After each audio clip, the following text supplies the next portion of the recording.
অবশেষে উদ্ধার হলো কৈলাসহর কামারকান্দি ৩ নং ওয়ার্ডের মণিপুরী হিন্দু সম্প্রদায়ের ১৬ বছরের নাবালিকা। শুক্রবার দুপুরবেলা এমনটাই সংবাদ মাধ্যমকে জানান কৈলাসহর মহিলা থানার ওসি রিপিতা ভট্টাচার্য।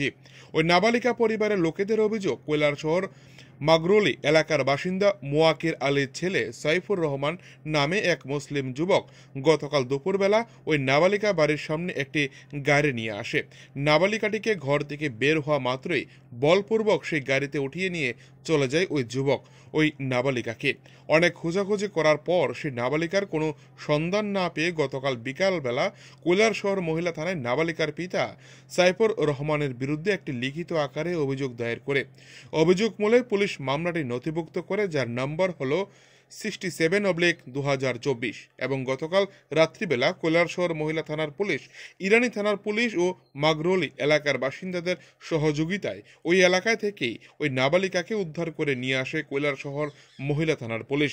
যদিও অভিযুক্ত যুবক ঘটনাস্থল থেকে পালিয়ে যায়, এখনও সে পলাতক রয়েছে। তাকে গ্রেপ্তার করার জন্য জোর প্রচেষ্টা চালিয়ে যাচ্ছে কৈলাসহর মহিলা থানার পুলিশ। এমনটাই সংবাদ মাধ্যমকে জানান কৈলাসহর মহিলা থানার ওসি রিপিতা ভট্টাচার্য।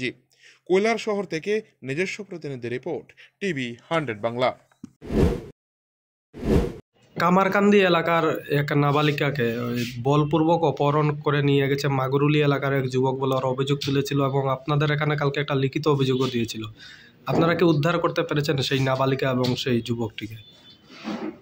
হ্যাঁ, গতকাল অভিযোগ পাওয়ার পরে আমরা মাগরুলি এলাকার স্থানীয় লোকদের সহায়তায় এবং ইরানি থানার পুলিশের সহায়তায় আমরা মেয়েটিকে উদ্ধার করতে সক্ষম হই, কিন্তু অভিযুক্ত পালিয়ে গেছে। কি প্রাথমিকভাবে আপনারা মনে করছেন সেটা কি কোনো প্রণয় সম্পর্ক ছিল বা নাকি অপহরণ? হ্যাঁ, প্রণয় সম্পর্ক ছিল, তারপরে সে নিয়ে গিয়েছে। তো আপনারা কি কেসটা কি নথিভুক্ত করেছেন? কাল নাম্বারটা কত এটার? 67/24। তো এখনো অভিযুক্ত পলাতক, আপনারা চেষ্টা চালাচ্ছেন। Thank you madam.